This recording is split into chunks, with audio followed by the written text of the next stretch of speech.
Hello viewers, আসসালামু আলাইকুম। কেমন আছেন আপনারা সবাই? আশা করি আল্লাহর রহমতে ভালো আছেন। আমরাও আল্লাহর রহমতে ভালো আছি, আলহামদুলিল্লাহ। আজকে দেখেন বিকালবেলা রেসিপি থাম্বনেল দেখে বুঝে ফেলেছেন আমরা কি রেসিপি নিয়ে আসছি। এখন থেকে আর আপনাদের বাইরে থেকে কিনে খেতে হবে না, লোহার ছাঁচ লাগবে না, আপনাদের পিঠা বানানো কোনো মাটির ছাঁচ লাগবে না। শুধু রান্নার হাঁড়িতে পিঠা, চিতই পিঠা, ফুলকো ফুলকো অসংখ্য ছিদ্রযুক্ত নরম তুলতুলে পিঠা। চিতই পিঠা যে কেউ বানাতে পারবে, নতুন যারা আছেন সহজেই বানাতে পারবেন। আমাদের ভিডিওটা একটু লক্ষ্য করে খেয়াল করে সুন্দর করে দেখেন। আর আমাদের ভিডিও কোথাও একটু ভালো লাগলে সাবস্ক্রাইব, শেয়ার, কমেন্ট করে আমাদের পাশেই থাকবেন, সাথেই থাকবেন। রাফির জন্য বেশি বেশি দোয়া করবেন। যত মাখা ভালো হবে তত পিঠা সুন্দর হবে, যত মাখবেন তত পিঠা সুন্দর হবে। চিতই পিঠা খুব সহজ আবার খুব কঠিন, না পারলে কঠিন, পারলে সহজ, পানির মতন সহজ। শুধু লবণ আর পানি দিয়ে শুধু মাখতে থাকবেন, মাখতে থাকবেন, মাখতেই থাকবেন। দেখুন কত সময় নিয়ে মাখি, প্রায় কম হলেও 10 থেকে 15 মিনিট খালি মাখতে হবে।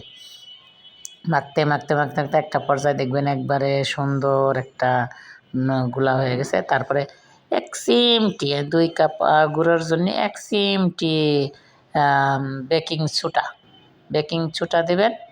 দেখবেন ফুলকো ফুলকো নরম অসংখ্য ছিদ্রযুক্ত পিঠা।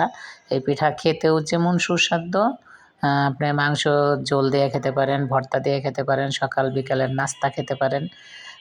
অনেক মজা, বাচ্চারাও পছন্দ করে, সবাই পছন্দ করে। আর বানাতে এত সহজ, পানির মতন সহজ। শুধু রান্নার একটা কড়াই হইলেই হয়েছে। রান্নার কড়াইতে দিবেন আর উঠাবেন। 40 সেকেন্ডের মতন লাগে, 40 সেকেন্ড থেকে 50 সেকেন্ডের মতন লাগে। পিঠাটা দিবেন আর উঠাবেন।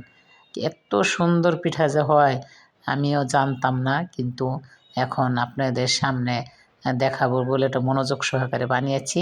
দেখেন কি সুন্দর হয়। এখন আমি সবসময় রেগুলার আমরা এইভাবে পিঠা সকাল বিকালে বানিয়ে খাই। আর রাফি তো একবারে মাংসের ঝোল হইলে পিঠা, পিঠা যদি সুন্দর হয় দেখেন কি সুন্দর, কোনো মোছামাছি কিচ্ছু করা লাগবে না, শুধু রান্নার কড়াইতে দিবেন আর উঠাবেন এই যে পিঠাগুলা। আর পিঠটা অনেক সুন্দর, দেখছেন একবারে পুড়েও যাচ্ছে না, একবারে কাঁচাও রয়েছে না, একবারে মুচমুচে পিঠার তলাটা। কিন্তু আমার কাঁচের ঢাকনাতে তেমন হয় না, এই ঢাকনাটা দিলে পিঠাটা অনেক সুন্দর হয়, এই জন্য এই ঢাকনাটা ফেলি না। এই ঢাকনাটা শুধু পিঠা বানানোর জন্য রেখে দিছি।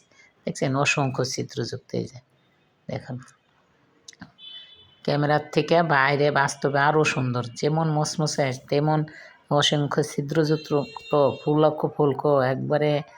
এমন পিঠা যে কেউ বানাতে পারেন। সবসময় খালি দেখবেন আমরা কত সুন্দর সুন্দর, আপনারা কমেন্টস করবেন। কমেন্টস করলে আপনাদের সাবস্ক্রাইব করতে তো টাকা লাগে না, পয়সা লাগে না, কষ্ট লাগে না, একটু আলতো হাতে একটু সাবস্ক্রাইব করে দেবেন। আর যারা সাবস্ক্রাইব করছেন তাদেরকে অসংখ্য অসংখ্য ধন্যবাদ। আপনারা এই যে প্রতিদিন নিয়মিত ভিডিও দিব আপনাদের, আপনারা কমেন্টস করবেন। এই যে মুরগির মাংসের ঝোল দিয়ে এখন খাবে সবাই।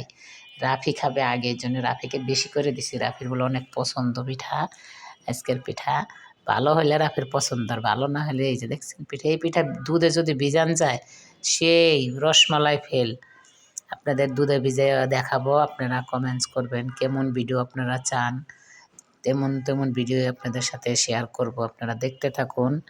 এই যে দেখুন কি সুন্দর, এটা দেখলেই মনে হয় ইচ্ছা করে খেতে।